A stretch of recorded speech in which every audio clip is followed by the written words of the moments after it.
I won't forget that morning, not if I live to be 100. I counted the men as they marched out of the yard. They'd hardly slept for weeks. We of the CID had slept even less, but the nightmare that kept us awake was all the same nightmare. That's why we weren't surprised when the commissioner asked us up to the conference room for a bit of a talk. He'd talked to us plenty, we knew that. It didn't help any to know what was ahead of us.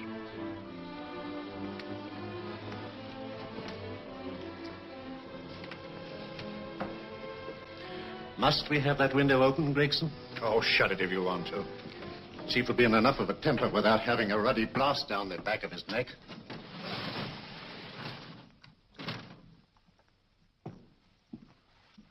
Gentlemen, the commissioner. Stuffy in here.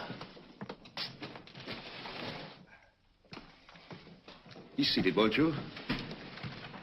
Gentlemen, if you wish to know what able men you are, read any of the works of popular fiction that glamorize your achievements, but don't, I beg of you, read the daily papers. They might give you an inferiority complex. I hate to mention it, but we're confronted with a series of the most atrocious murders since Jack the Ripper. And in the meantime, the CID might as well be playing at shove-hate-me for all the good we've accomplished. Now look. Here, here, and here. Each of these red flags scattered through the city stands for a woman brutally murdered, a woman's terror, a woman's death agony. These are no ordinary crimes. These are the works of a fiend who kills first and mutilates afterwards.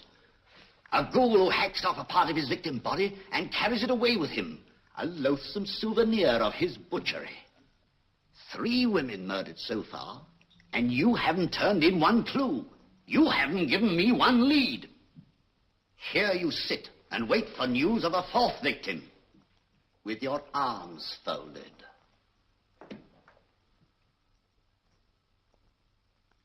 Well, we hadn't long to wait. It was down Lambeth Way where a young woman was hurrying home late last night. She saw something and stopped. It was a constable. He spoke to her, and he walked along with her, just in case. He saw her go down the stairway to the basement lodging where she lived. We can only surmise what happened after that.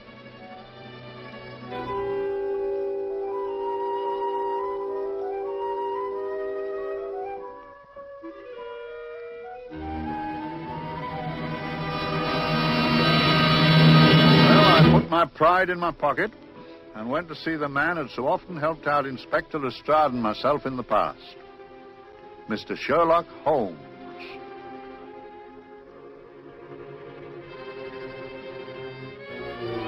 If ever a man needed help, I did.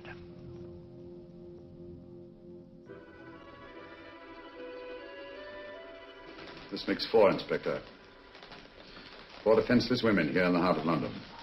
And everyone with the right forefinger hacked off. Not hacked, Inspector Gregson. Cleanly, expertly severed. The work of a skilled surgeon. That's our only clue. Much about the age of my sister's girl. Is there no way of stopping this, Mr. Holmes? Yes. There's a way, somehow. The fiend that did this. I promise. I promise. We've nothing to go on. That's the rotten part of it. We can't get far without knowing the motive. Well, at least we know what the motives were not. It wasn't robbery, nor passion, thanks be, nor yet vengeance. Because they all came of totally unrelated families. Steady, Inspector, steady. Sorry, Mr. Holmes. I don't turn a hair when it's a bloke that can look after himself. A little slip of a thing like that. Yes, it's horrible. Come on, let's get a drink.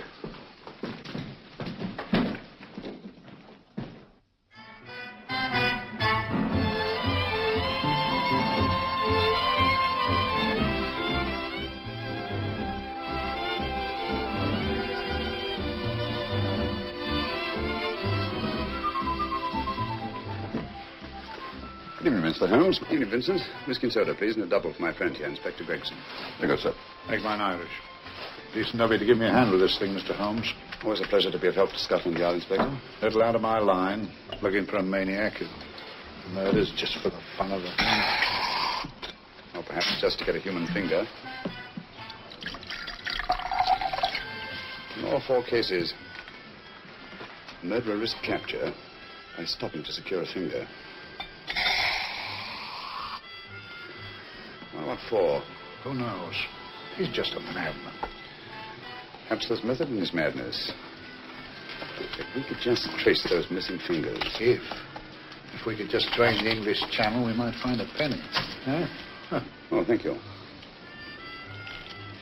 You may keep those, Mr. Holmes. Thank you.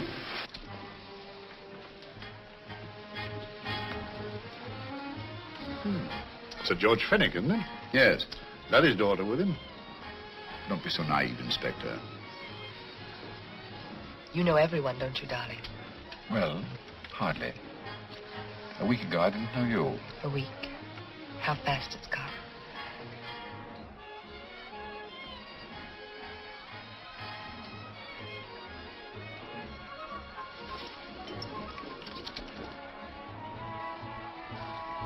I collect these things.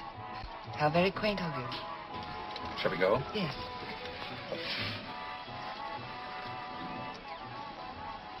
What are you looking at, Mr. Holmes? Looking at a very handsome woman. Not fond of the purple, but giving an excellent imitation. Would you like to come to my flat for a nightcap? Lovely idea. Yes, isn't it?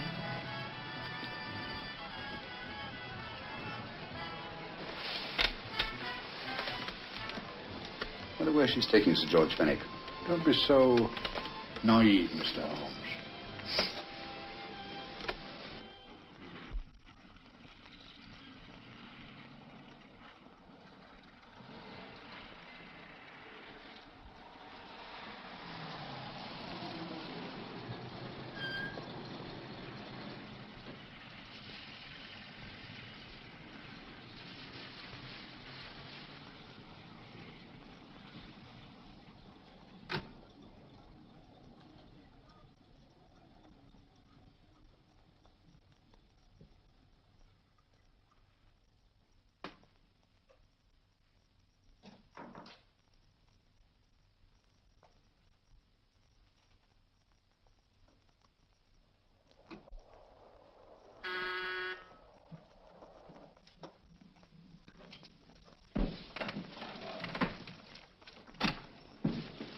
Good evening, Mum. Hello, Grandon. Any messages? No, Mum.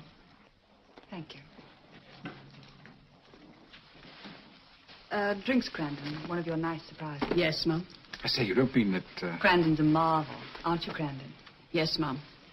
You wouldn't believe the things she can do. Ah, charming place. Delightful. Really? You think so? I'm so glad. Do sit down. Do you mind? Do I mind? What a question. I don't mind anything, really. Except not being with you. Now, you really don't want me to believe that, do you? Not too seriously. Good. We're both quite grown up, aren't we? Quite.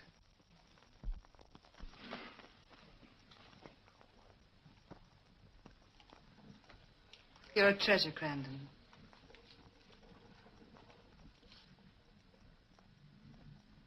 And lower the lights a little as you leave.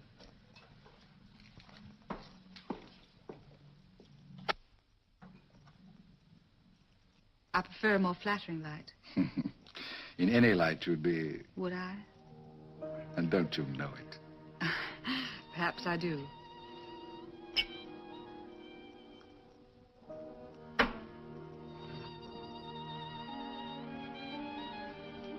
Oh, that priceless woman. You wouldn't believe it, but she's absurdly romantic. She loves dreamy music, and she thinks that we... But we do, don't we? Do we? Well, it's rather soothing, restful. Yes. And we all need rest at times, like tired children who've played too long. You've played with wooden soldiers, I suppose. Funny. Hadn't thought of that for years. Toy boats were my special joy. Anything I could set afloat anywhere. Like this. And this. Toy boats sailing into the Never Never Land. The land of beautiful dreams. Look. Look, odd, isn't it, how the light is reflected? Little specks of light that move and move, like stars on a slowly moving stream. You know, Holmes, I'm very sensitive to atmosphere. No? Yes, I can tell by the feel of this room there's been a murder committed here. It may interest you to know, my dear fellow, it was the other side of that door at the foot of the stairs that the poor girl was murdered. If only I could find it. Find what? The one thing these unfortunate victims have in common that might give us a motive for these murders. There must be something. Another Jack the Ripper, if you ask me, a homicidal maniac. No, Watson. In the case of Jack the Ripper, there was one thing in common. His victims were all from one walk of life, living in the same section of the city. In this case, the murderer chooses his victims from all walks of life and from different sections of the city. No, my dear fellow, this is not the work of a homicidal maniac. It's something infinitely more sinister. You mean the creeps? What on earth are you talking about? Watson, I'm convinced that these murders are only incidental to some larger and more diabolical scheme. That may be, but why the severed fingers? The answer to that question, my dear fellow, is our only hope of solving these mysteries. Dear sister, I am so happy. I had such a lovely holiday at Brighton with you and Alf. And I'm looking forward to being with you again. Poor little thing. Sort of raises a lump in your throat. I can picture her sitting here happily writing this letter. And I'm not bit realizing that she's shortly going to her death. Hello? Gregson. Oh, there you are, Mr. Holmes. I've been looking for you everywhere. What's happened? Murder in Edgware Road, not half an hour ago. Woman? Yes, and the right forefinger cut off clean.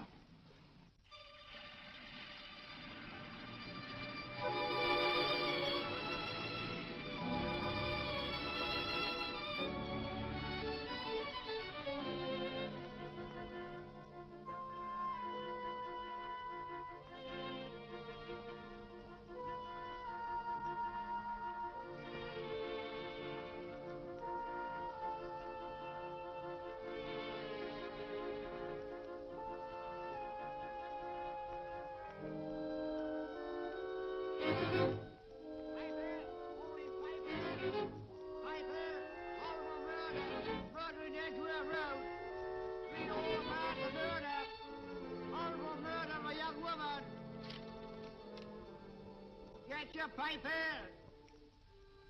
Horrible murder, paper, all about the murder. Morning paper, all about the murder. Paper, horrible murder. Another young woman found murdered, paper says. Horrible murder, paper, paper, read all about it. Get your paper, murder in Edgware Road. Horrible finger murder. Shocking murder, murder in Edgware Road. Horrible murder of a young woman. Read all about the murder.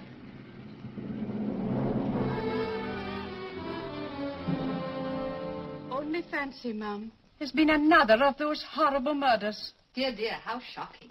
Yes, Mum. I really don't feel quite safe here myself. Oh, dear.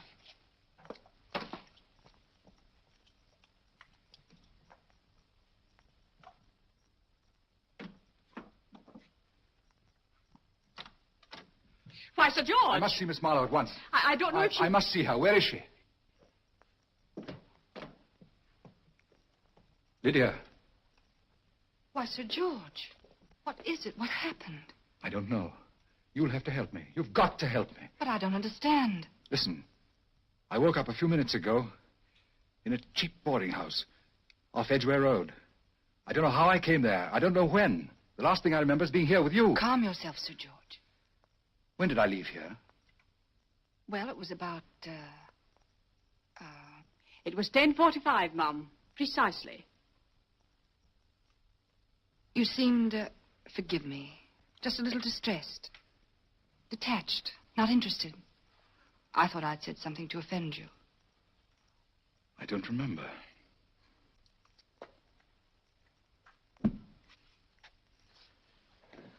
I can't remember. Tell me, has this happened to you before? Before? Well, there is such a thing as amnesia, you know. If it was 10:45 when I left you, it was 9 this morning when I woke. Over 10 hours lost. 10 hours that I can't account for. And in my pocket, when I woke, I found... Here, in my pocket. That isn't... Oh, it's not for you, of course. It can't be. Excuse me, Mum, but there's a man asking to see the gentleman. Send him away. Yes, Mum. No, please. I'll see him.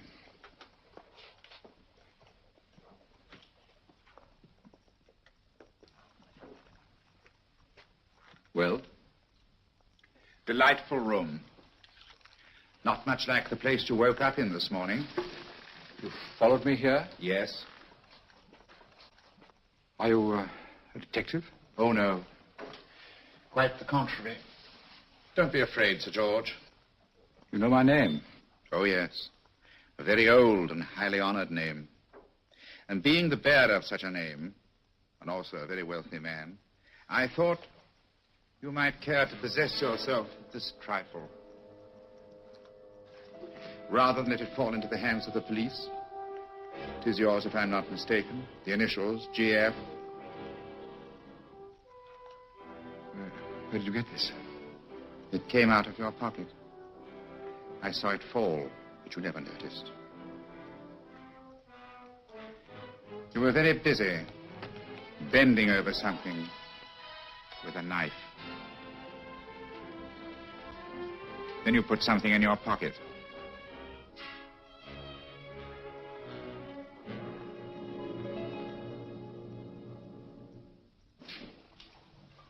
Come along, Holmes, come along, come along.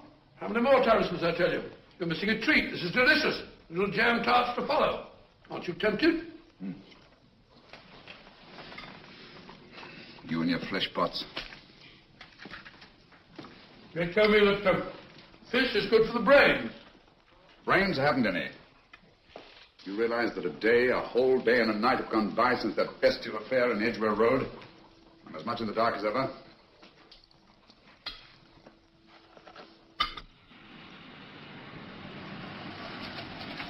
Hello, here comes a client, unless I'm very much mistaken.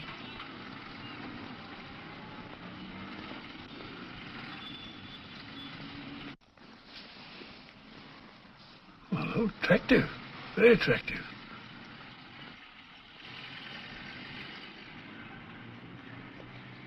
Obviously, she left home under the stress of some very great emotion. How do you know that? She isn't wearing any gloves. A startling omission in a young lady of fashion. No, she didn't put her coat on. Open car, too.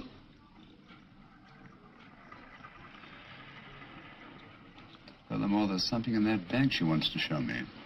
What makes you say that? The bag doesn't match her dress, indicating it was picked for size rather than style, to accommodate some bulky object. You amaze me, Holmes. Elementary, my dear fellow.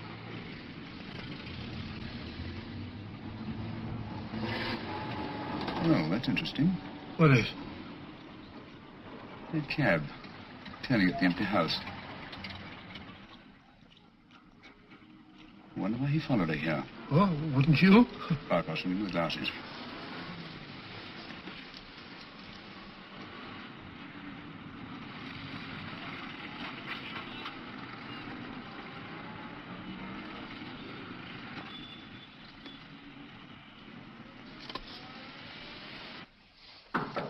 Oh, we shall soon know.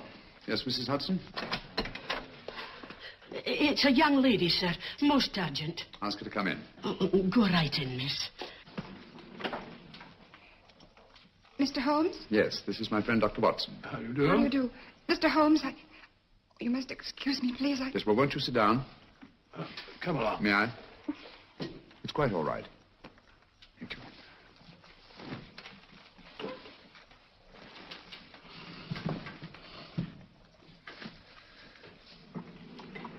Now, try to control yourself, Miss Fenwick. You're with friends. You know my name? No magic, I assure you. I've often seen your picture. You're the daughter of Sir George Fenwick, aren't you? Yes. It's about my father that What about your father, Miss Fenwick? Oh, I don't know what to do. He's always been the nicest, dearest person. Only since Mother died. Yes, we do. We know. So I didn't think anything of it when he was away all night before last. But he didn't come home until yesterday at tea time. He didn't come in for dinner at all. Just paced up and down in the library hour after hour.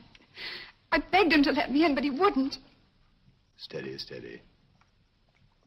Now take your time. I couldn't sleep a wink last night. Then I started hearing things. Hearing things? What sort of things?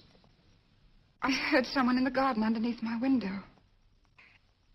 Then I saw a figure moving down the garden path. And I recognized my father. Stealing through his own garden like a thief.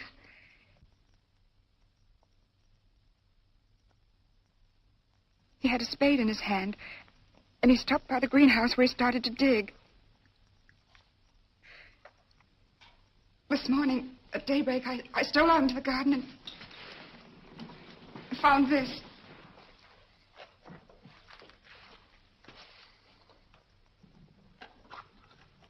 A finger. A human finger. Bring up Scotland Yard, will you, Watson? Ask them to get hold of Inspector Gregson and tell him to meet us at once at George Fenwick's house, Kingston. Operator, get me Scotland Yard quick. Where's my father, Norris? He's still in the library, miss. Thank you. We'll see him right away. Will you come with me, please? Thank you. I got your message, Mr. Holmes. Yes, indeed. Dad, may I come in? Dad. It's funny. He doesn't answer. Do you mind? Please do. Thank you. Watson, quick. Oh, Come along, no, my dear. no, no. Take charge, Miss Fenwick, please. Sorry, sir. No, miss, please. Please come along with me.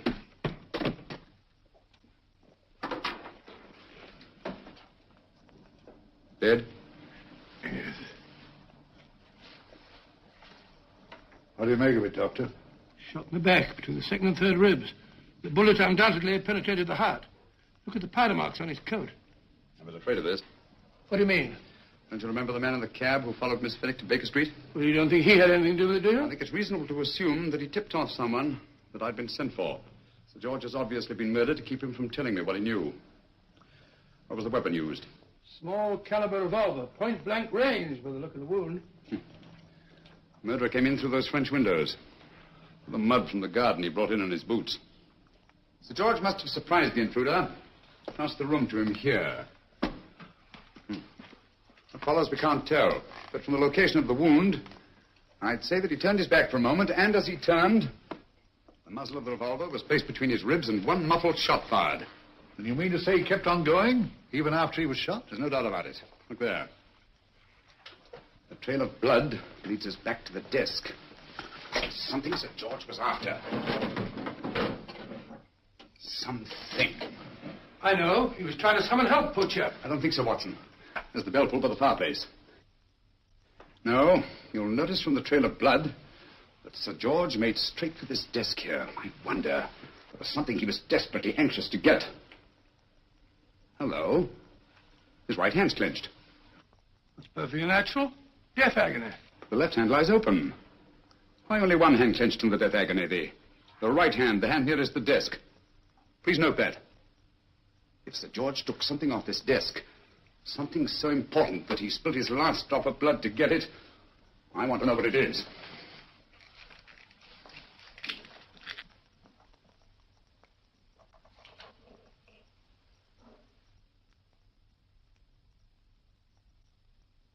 It's nothing but an ordinary match folder. Where does that lead us? I imagine to something very important, Gregson. This match folder's from Pembroke House. Why shouldn't it be? He was there, you know.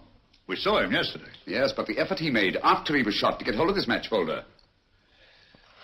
It's just possible he wanted someone to remember Pembroke House. He may have wished to recall it to someone who saw him there. Someone who, like ourselves, saw him with a woman.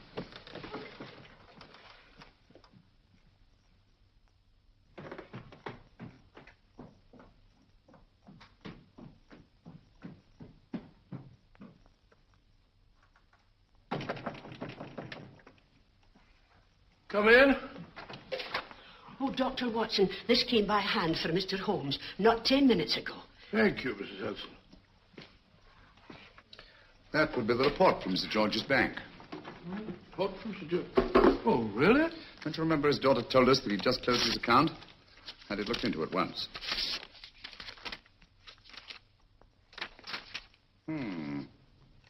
He drew out his entire balance in cash, nearly £10,000, yesterday, just after that young woman was murdered. What does that suggest you, Watson? That he paid it out to someone. Precisely. I smell the faint, sweet odor of blackmail. You don't think he paid it out to someone who saw him murder the McLean woman? Sir George never murdered anyone. But he did have that woman's finger, and he empty did have and pay out a lot of cash. That's the terrifying part about blackmail, Watson. The victim is afraid to fight the accusation, no matter how false. Once the accusation is made, his name is smeared, and sometimes his life is ruined. Well, Sir George didn't commit these murders. What fiend did? I rather think they're not the work of any one man. Oh, come, Holmes.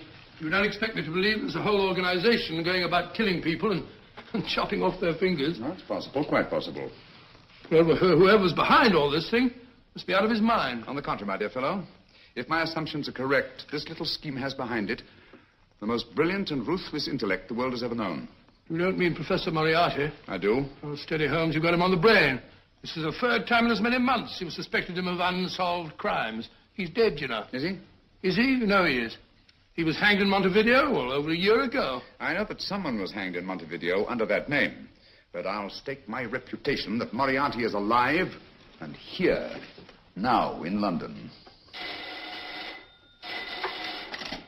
Hello? Yes, Dr. Watson, wait a minute. You me? Yes? This is Dr. Watson speaking. No, I'm afraid I've retired. I don't practice anymore. What? Oh, that's a different thing. An emergency case. Well, just a minute. Yes, well, see, she's not moved. Remember that? Don't touch her till I get there. Fractured case in the Carlos Mews. Heavy woman. 14 stone. Oh, look at it. 14 stone. Just the sort of person who would hoist herself up on a stool to feed the canary. There ought to be a law against fat people keeping little dicky birds. Well, so long, old man. I shan't be very long. Haven't used that bag since I brought little Amelia what's-her-name in the world. She grew up to be a very unattractive child. Oh, who wouldn't with a name like Amelia? Oh, Amelia. Amelia.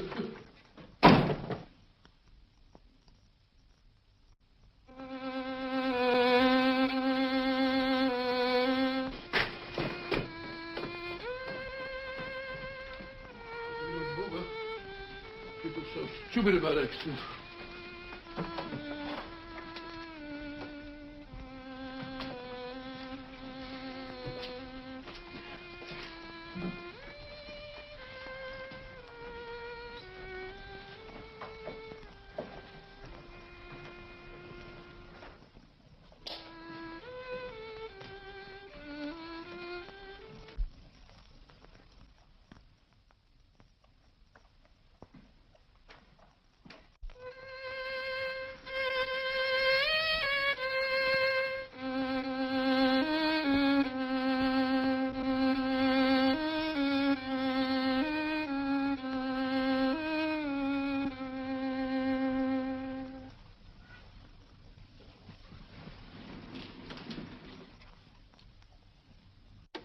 Oh, Professor Moriarty. Not that I wish to appear inquisitive, but to what am I indebted for the pleasure of this visit? Scotland Yard will be interested. It's very convenient for me to have Scotland Yard think that I'm still dead in Montevideo. I never dreamed of fooling you. Thank you. The thought occurs to me, Mr. Holmes, that there are some advantages in living within the law. You're very comfortably fixed here, aren't you?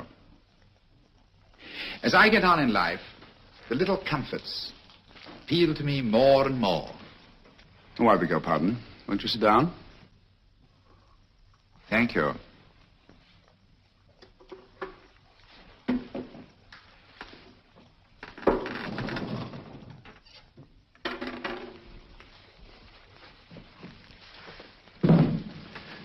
And now, Professor Moriarty, what can I do for you? Everything that I have to say to you has already crossed your mind.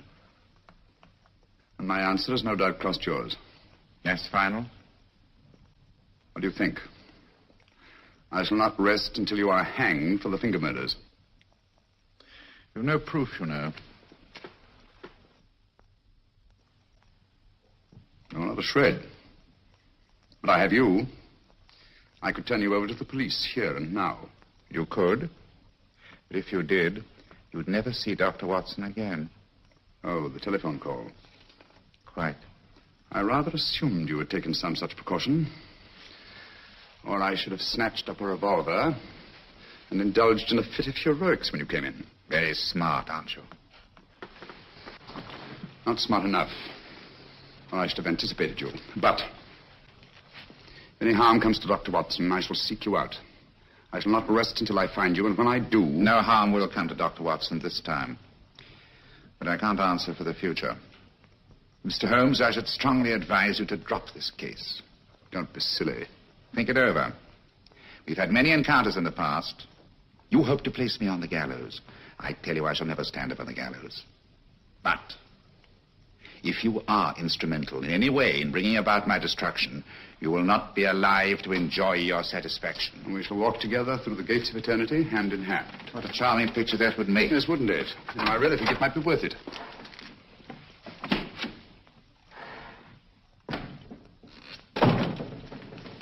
Shoelaces, Governor? Tuppence a pair. And strong enough to hang yourself. How many more times must I tell you I don't want your filthy shoelaces or your company? Shoelaces, Governor? Blasted impertinence. Run along, my good man, or I'll give you in charge. Shoelaces, Governor? Shoelaces, Governor? Help a poor bloke. What's only got one arm? Any luck with Mr. Holmes? You can read his obituary in tomorrow's papers.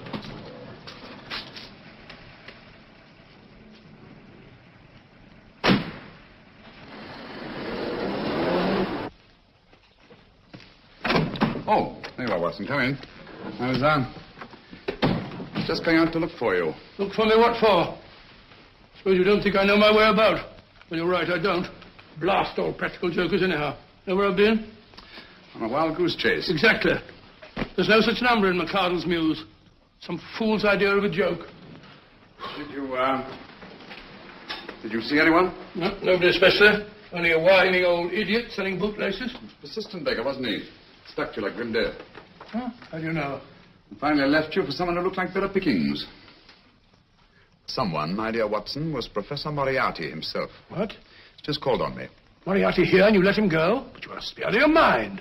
Why? Well, he bluffed me into believing that he was holding a friend of mine as hostage. Friend of yours who? Oh, nobody very important, just a fat, lazy fellow. Medical man, I believe. Medical man? Do I know him? Yes, I think you do. A fellow by the name of Watson. Watson, never heard. Who, me? I'm afraid so, old fellow. Your street hawker's job was to do away with you in a certain contingency. And you let Moriarty go? Because of me? I had no choice. I can't afford to lose you, old fellow. Well, it's very decent of the old chap, I must say, but... I wish you'd nabbed him. We shall, never fear. I know the motive for the finger murders. All I have to find out now is the method used with the blackmail victims. Method? Yes. How does Moriarty get them to the scene of the crime? How does he plant those severed fingers on them? And how does he scare them into believing that they may have committed those atrocious murders themselves? Curious.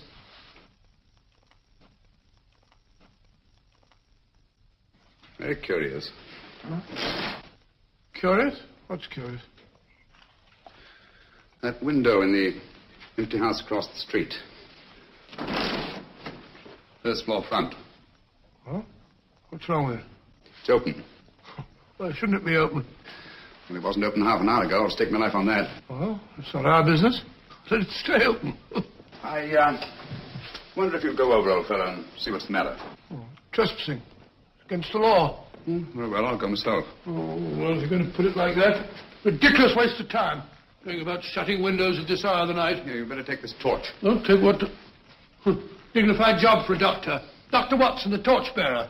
And what do you propose to do? Sit in a comfortable chair, I suppose, and read a good book? That's a very good idea. Yes, very good idea. While I play night watchman, you have a nice read.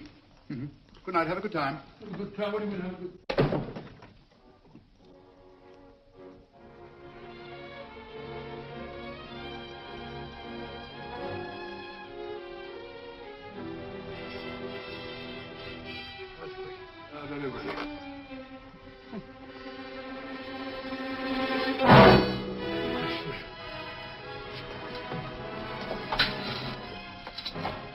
Where's it for? Oh! Umbrella stand. Pretty little thing to keep about the house.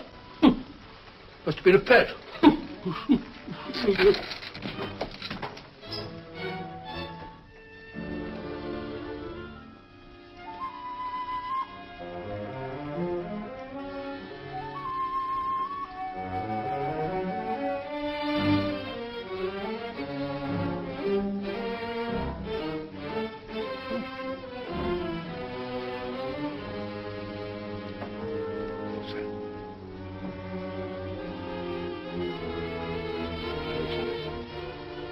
Rat rubber.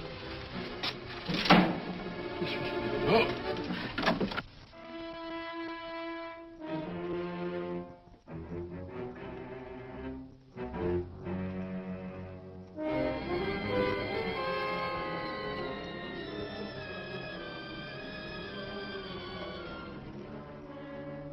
While he sits comfortably reading a book.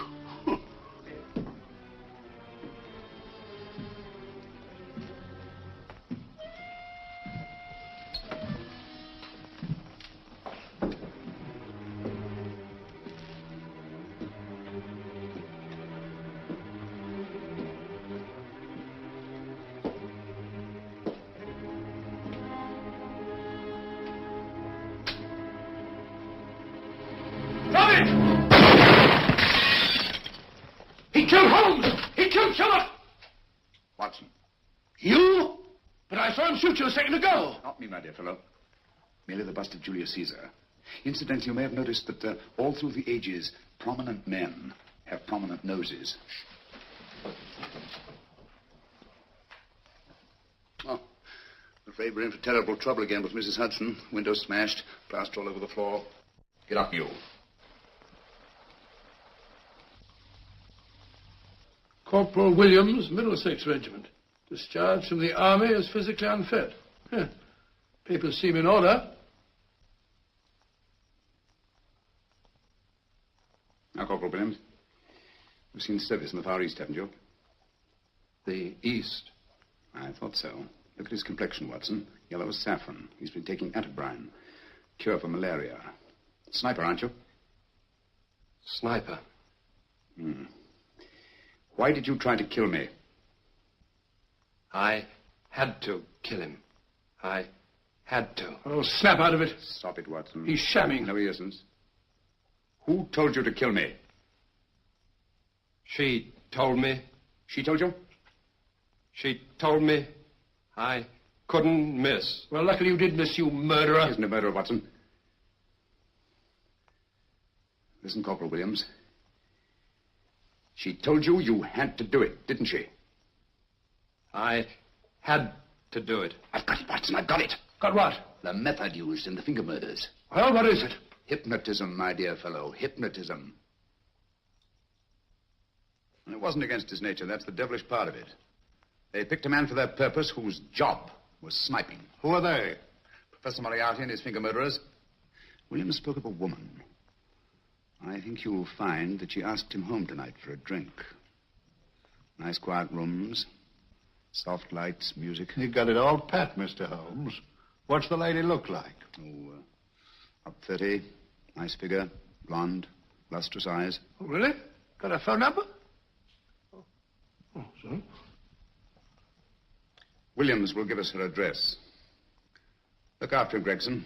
Don't let anyone come near him. He's our key witness in the finger murders. Well, I hope you're guessing right, Mr. Holmes. Get up, Williams. Now, go with Inspector Gregson anywhere he tells you. Come on. Yeah.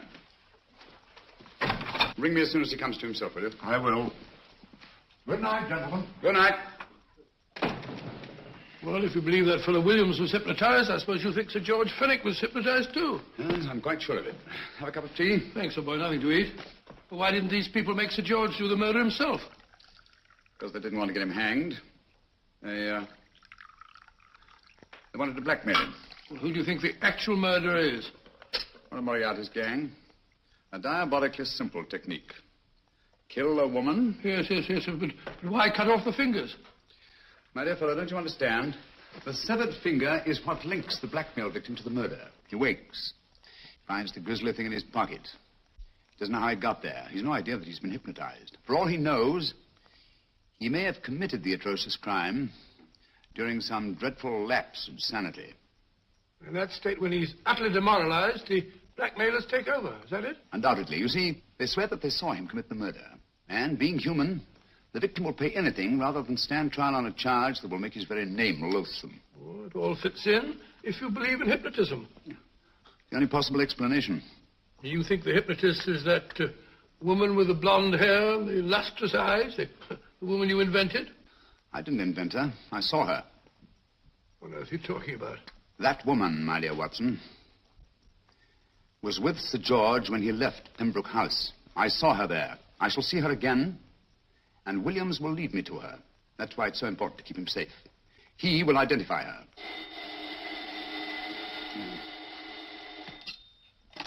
Hello? Yes? Inspector Gregson? What? I'll get every constable in the district. Yes, I'll be over at once. What's happened, Holmes? Williams is missing. Great Scott! Come on.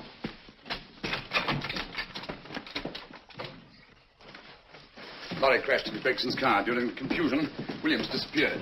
Escaped, eh? No, kidnapped. To keep him from talking when he came to. You don't think that Moriarty... Moriarty? Anything is possible.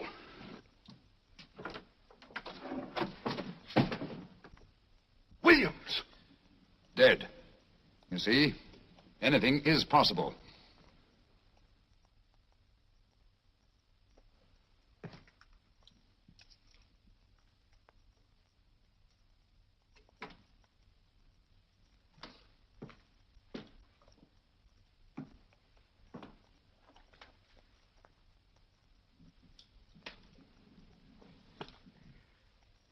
Oh, good morning, Professor Moriarty. You startled me. I'm dressing another dolly, a dear little nurse. Is there anything wrong with your finger? Just a splinter. Nasty thing, splinters. Most trying. One can't be too careful, but I'll get it out for you. I have the very instrument to help you. Sharp enough to split a hair. Put those tools away until they're needed. But they're not tools, sir. They're instruments. Put them away. Is Lydia in? Yes. But really, you should let me. Get dressed. Holmes and Watson just left Baker Street for the Mesmer Club. Mesmer Club? The meeting place of all the top hypnotists in London. Do you suppose that Mr. Holmes is onto our method? If he suspects, it's merely a suspicion. It's our business to see that it ends there. I hope you're right. Williams passed away before he could talk, remember? What do you want me to do? Go to the Mesmer Club, meet Holmes, and induce him to come back here. Isn't that a bit dangerous? Every meeting with Sherlock Holmes is potentially dangerous. However, you say he didn't see your face at Pembroke House. And how would you suggest I get Mr. Holmes to accompany me here? Kidnap him? Oh, no. Holmes has one weakness, his insatiable curiosity. If you can arouse that, you can lead him anywhere. It's up to you to take advantage of any opportunity that may arise. This way, please, gentlemen. I'll tell Dr. Onslow that you're here. Thank you. And this is the Mesmer Club. If you ask me, hypnotism is a lot of mumbo-jumbo. Oh, come now, Watson. As a medical man, you must admit that hypnotism has its place in modern science. That may be, but 90% of hypnotists are crooks of the worst kind. Nothing more than a lot of charlatans exploiting weak-willed morons. Ah, Dr. Onslow, I believe. Happy to meet you, Mr. Holmes. Your brother Mycroft suggested I might be of help to you. He's a valued member of our little group of charlatans and crooks. Oh, beg your pardon, sir. I didn't know you were listening. Behind the curtain. My friend, Dr. Watson. Oh, delighted. How do you do? I wonder now. You see, we're in the midst of a little experimental session at this very moment. If you'd care to join us. Oh, certainly, certainly. I've been very instructive. Oh, well, will you follow me? Thank you. Why should I know there's anybody behind the blasted curtain? In treating his patients. But today, the therapeutic value of hypnotism, as we now call it, is conceded by innumerable physicians. Especially is it of value in surgical cases where the administration of local or of general anesthetic is inadvisable. Inadvisable poppycock. Oh, sorry. For the sake of latecomers, I may say that I have placed this subject under profound hypnosis. In this condition, he can feel no pain, even under applications which normally would be excruciating. Excruciating? You excuse me, please. Carter, you are having a peaceful sleep. You feel nothing. Your arms and your hands are without sensation. Mowbray, the long needle.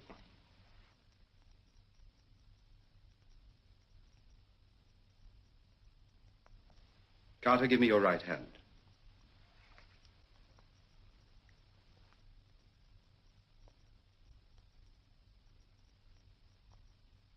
As you observe, the needle has been thrust completely through the subject's hand. No feeling, no pain. This lack of feeling is the one infallible test of profound hypnosis. Nonsense. Fellow's full of drugs. Oh, isn't he? Definitely not, Doctor. Wake up, Carter, wake up. You feel well and rested, remember. No pain anywhere. Wake up, wake up. I say, when are you going to begin? All through, Carter. Stand up. This way, sir. And, these all the people that come here?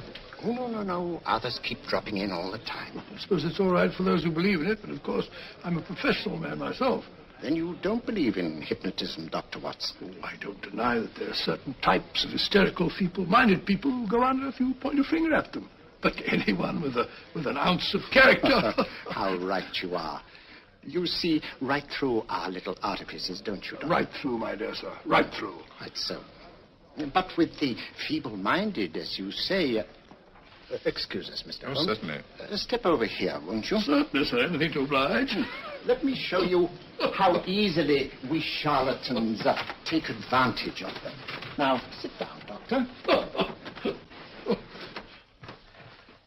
Now, we set a thing like this in motion. It's wonderful, the attraction on the feeble-minded, of course. The continuous motion, if they just let themselves follow it. Of course, you could stare at it till doomsday, Dr. Watson, with no effect at all. Still, it might make you a little drowsy, like the white ribbon of road at night when you're driving. The rhythm is smooth, unbroken, and the road goes on and on, round and round, always the same, winding and winding. And you're drowsy, you're tired. Let the road come into you, as it were. The long road, the smooth road, the road to sleep. Sleep.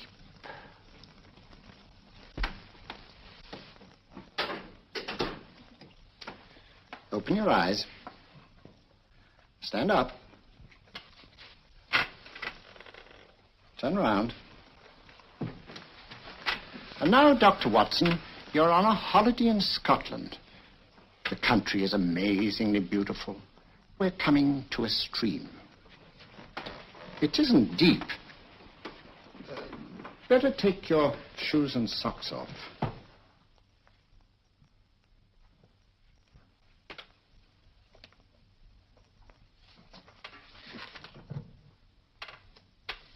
Roll up your trouser.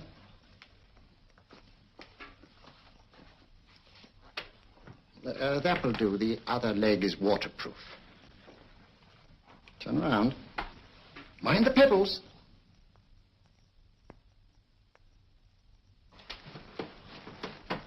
Sit down.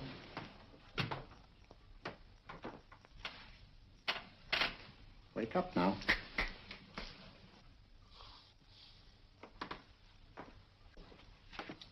I see. What did I tell you? It didn't work with me. Why, nobody with an ounce of character.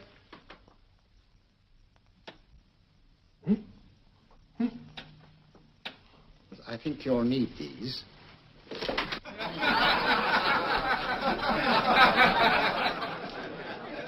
Going to laugh at? Watson, she's here. Oh, the woman you're looking for? Yes, I'm going to meet her.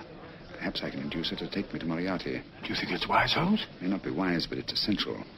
After all, I've held me on with Moriarty in the past. But isn't it dangerous? She might be a hypnotist. My will isn't stronger than hers. I deserve to be hypnotized. I feel I must protest, Dr. Onslow. I was told this was a gathering of serious students of a great science. And I find myself in a company of buffoons. Oh, my dear madam. Elliots and Esdale, Braid.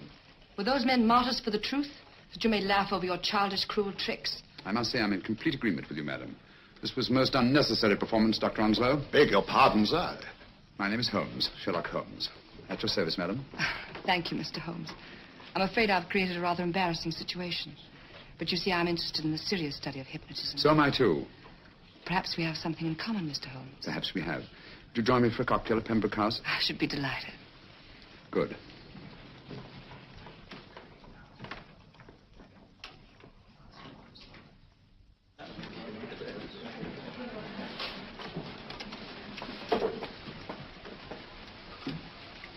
Thank you.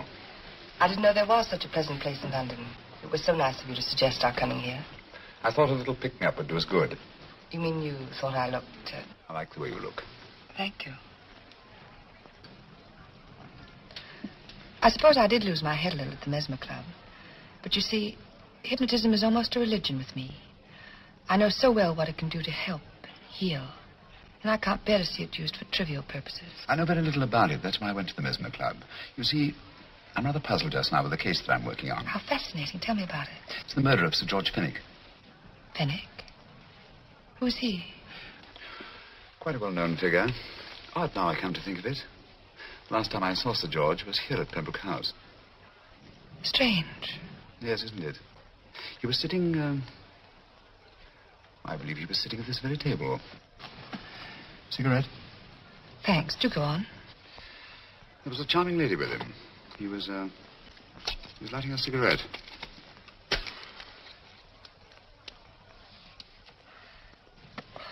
Charming. Did you see her face? No worse luck. Merely her back. How unenterprising of you. Yes, wasn't it? Afraid I'm getting a little older. I shouldn't say so. That's nice of you. Still, the first time in my life I've got hold of a case that's beyond me. I'm actually losing sleep over it. You know, Mr. Holmes, I believe I could help you. Really? I should be very grateful. You're amused. Oh, merely skeptical. How would you go about it? I've used hypnotism more than once in healing. Not for profit. I'm not a professional. But I do think I could help you. If you'd care to... I can't think of a pleasanter experience.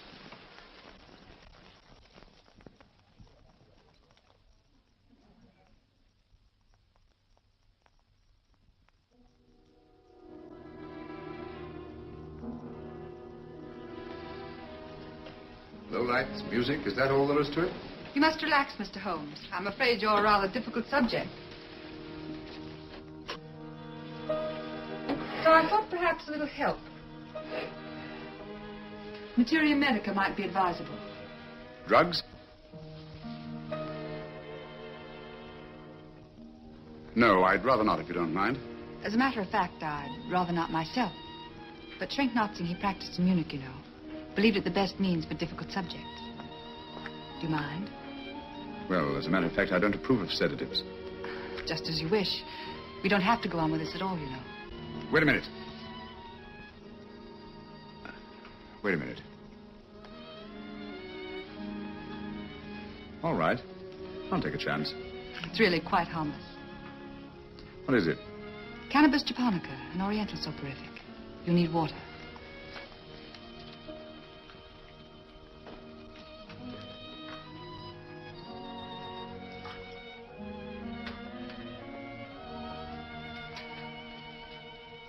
Thank you.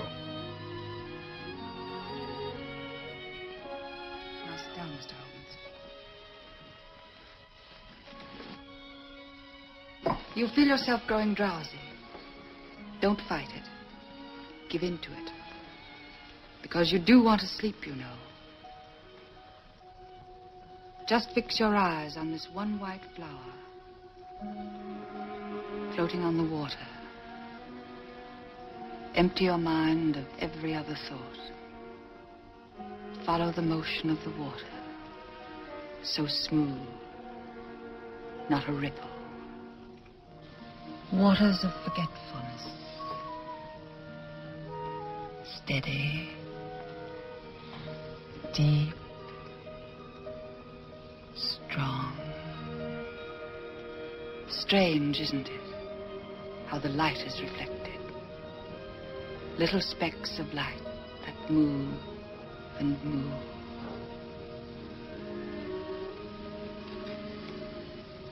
It's restful here. It's peaceful. It's friendly.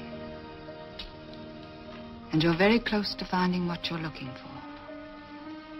You'll find them soon now. The guilty ones. When you're rested, gentle waters closing over you. Steady, deep, strong, drawing you down,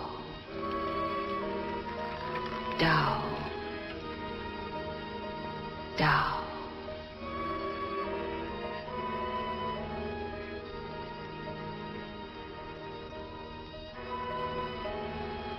Sleep.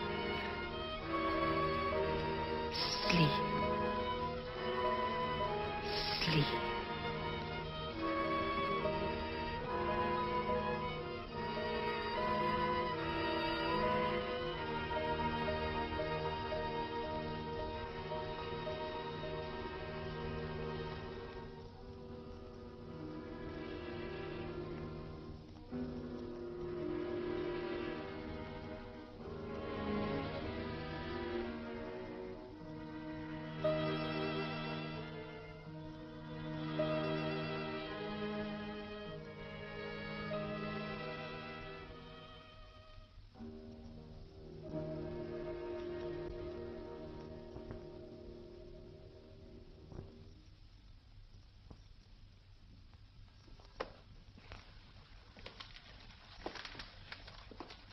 Here he is, Professor Moriarty.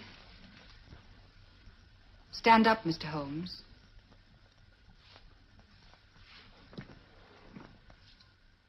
Open your eyes. Face this way. Are you satisfied? We are dealing with a clever man. He may be shamming. There's just one infallible test for profound hypnosis. You ready, Dr. Simnel?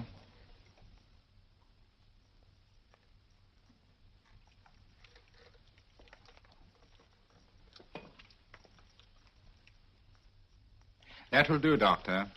He couldn't fake insensibility to the knife. I congratulate you, Lydia. Turn round, Mr. Holmes. Now walk to the desk.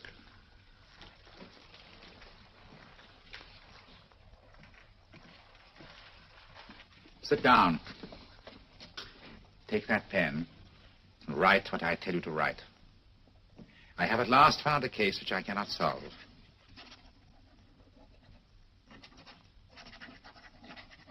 I have outlived my usefulness. Therefore, I have decided to end my life.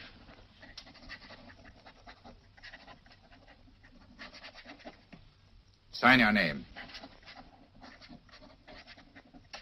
Now blot it.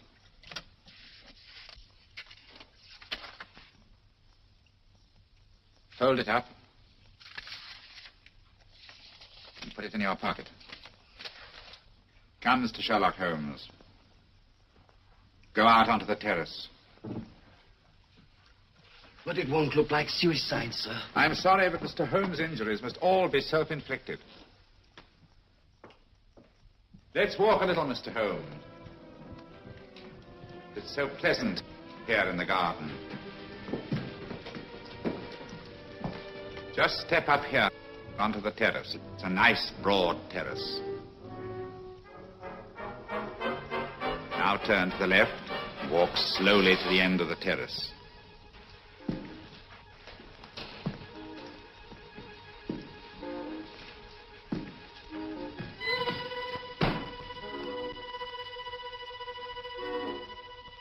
Don't stop. You must walk to the end, you know.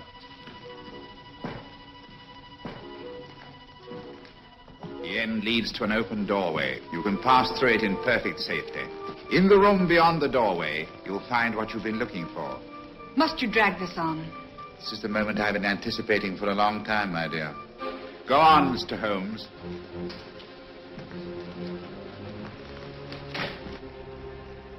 Through the open doorway, you will find a man responsible for the finger murders and the death of Sir George Fenwick. Professor Moriarty. Holmes! Stand still. What a beautiful view, Watson. I'm quite enjoying it. No, you're not. You're hypnotized. You're under a spell. Stand still. Don't move. Steady, Holmes. Steady does it. Stand perfectly still where you are. Nonsense, Watson. You don't know what you're doing. Of course I know what I'm doing. You mean you're not hypnotized? Certainly not. Then get off the wall, you idiot. Oh, look out! Holmes! What were you doing up there? Holding the fort until you arrived. What kept you? Well, I ran into a spot of trouble on my way to Scotland Yard. I was arrested for exceeding the speed limit. Your luck seems to hold, Mr. Holmes. Well, I'd hardly call it luck, Professor. You see, I substituted a drug of my own for the one that this dear lady pressed on me. You are clever, aren't you? A drug that, although it leaves the subject conscious, renders him quite insensitive to pain. That accounted for my lack of reaction to Dr. Simnel's knife. Well, Gregson, quite an impressive haul. Even Inspector Lestrade himself couldn't have done any better. Thanks, Mr. Holmes. Take him away. All right, put her in the van. I was right, Mr. Holmes. You are a difficult subject. Thank you.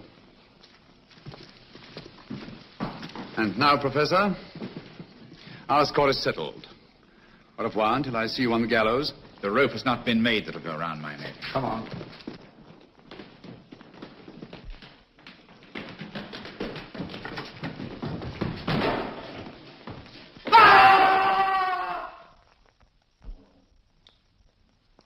I'll take care of things, Mr. Holmes. Thank you, Inspector. Come on. An evil man, Holmes, but what a horrible death. Better than he deserved. What are you thinking of? I'm thinking of all the women who can come and go in safety in the streets of London tonight. Stars keep watch in their heavens. And in our own little way, we too, old friend, are privileged to watch over our city.